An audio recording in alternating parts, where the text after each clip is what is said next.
आखिर कौन थी माता सबरी तथा माता सबरी का पिता कौन था और सबरी अपने विवाह से एक दिन पूर्व क्यों भाग गई, जानने के लिए हमारे चैनल अंशु फैक्ट में आपका स्वागत है। दोस्तों, ग्रंथों में मिलने वाली कथा के अनुसार माता सबरी भगवान श्री राम की परम भक्त थी। सबरी का असली नाम शर्मना था। ये भीर जाति के सवर जाति से संबंध रखती थी, इसी कारण कालांतर में उनका नाम सबरी हुआ। इनके पिता भीलों के मुखिया थे। उन्होंने शर्मना का विवाह एक भील के कुमार से तय किया था। विवाह से पहले परंपरा के अनुसार कई पशुओं को बलि देने के लिए लाया गया, जिन्हें देखकर शर्मना का हृदय द्रवित हो उठा कि यह कैसी परंपरा है जिसके कारण बेजुबान और निर्दोष जानवरों की हत्या की जाती है। इसी कारण वह सबरी अपने विवाह से एक दिन पूर्व भाग गई और दंडकारण्य वन में पहुंच गई। दंडकारण्य वन में मतंग ऋषि तपस्या किया करते थे। शर्मना उनकी सेवा करना चाहती थी, परंतु वह वीर जाति से थी, जिसके कारण उन्हें लगता था कि उन्हें सेवा करने का अवसर नहीं मिलेगा। लेकिन इसके बाद भी वे चुपचाप प्रातः जल्दी उठकर आश्रम से नदी तक का रास्ता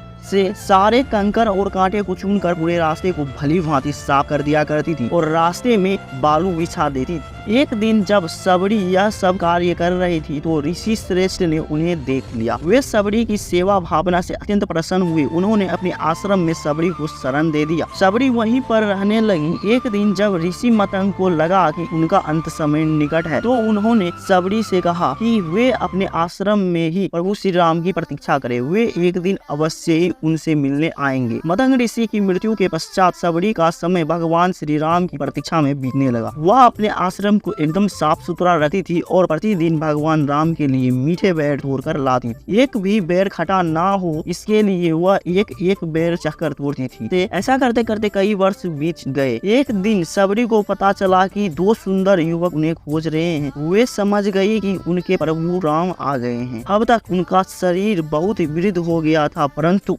अपने प्रभु राम के आने की खबर सुनते ही उसमें चुस्ती आ गई और वो दौड़ती हुई अपने प्रभु राम के पास पहुंची और उन्हें घर लेकर आई और उनके पांव को धोकर बैठाया। इसके बाद उन्हें अपने तोड़े हुए मीठे बेर राम को दिए। भगवान राम ने बड़े प्रेम से बेर खाए और अपनी भक्त सबरी की भक्ति को पूर्ण किया। तो दोस्तों, यही थी माता सबरी की पुण्य कथा।